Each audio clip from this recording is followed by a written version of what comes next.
Mr. Ham and his followers have this remarkable view of a worldwide flood that somehow influenced everything that we observe in nature. A 500-foot wooden boat, 8 zookeepers for 14,000 individual animals, every land plant in the world underwater for a full year. I ask us all, is that really reasonable? You'll hear a lot about the Grand Canyon, I imagine, also, which is a remarkable place, and it has fossils. And the fossils in the Grand Canyon are found in layers. There is not a single place in the Grand Canyon where the fossils of one type of animal cross over into the fossils of another. In other words, when there was a big flood on the earth, you would expect drowning animals to swim up to a higher level. Not any one of them did. Not a single one. If you could find evidence of that, my friends, you could change the world. One of the extraordinary claims associated with Mr. Ham's worldview is that this giant boat, very large wooden ship, went aground safely on a mountain in the Middle East, what we now call the Middle East.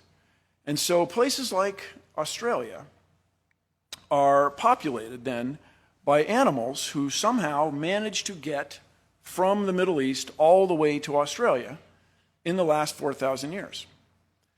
Now, that to me is an extraordinary claim. We would expect then, somewhere between the Middle East and Australia, we would expect to find evidence of kangaroos.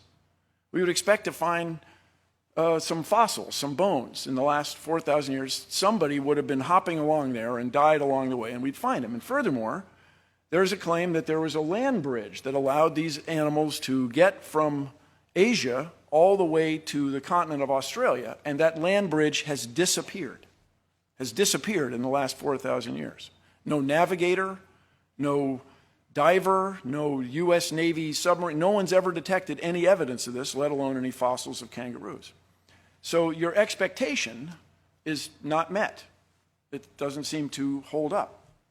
Another remarkable thing I'd like everybody to consider, inherent in this worldview, is that somehow Noah and his family were able to build a wooden ship that would house 14,000 individuals. There are 7,000 kinds, and there's a boy and a girl for each one of those.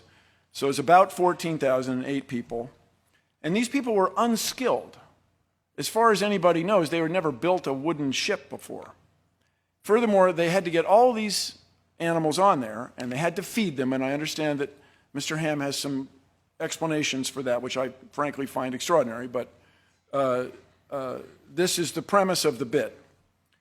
And we can then run a test, a scientific test.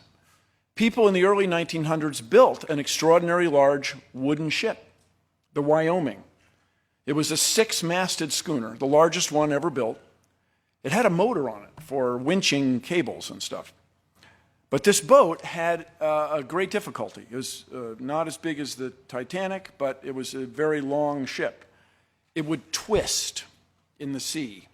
It would twist this way, and this way. And in all that twisting, it leaked. It leaked like crazy. The crew could not keep the ship dry. And indeed, it eventually foundered and sank, loss of all 14 hands. So there were 14 crewmen aboard a ship built by very, very skilled shipwrights in New England. These guys were the best in the world at wooden shipbuilding. And they couldn't build a boat as big as the Ark is claimed to have been. Is that reasonable? Is that possible? That the best shipbuilders in the world couldn't do what 8 unskilled people, men and their wives, were able to do? Shipwrights, my ancestors, the Nye family in New England, spent their whole life learning to make ships. I mean, it's very reasonable perhaps to you that Noah had superpowers and was able to build this extraordinary craft with 7 family members, but to me it's just not reasonable.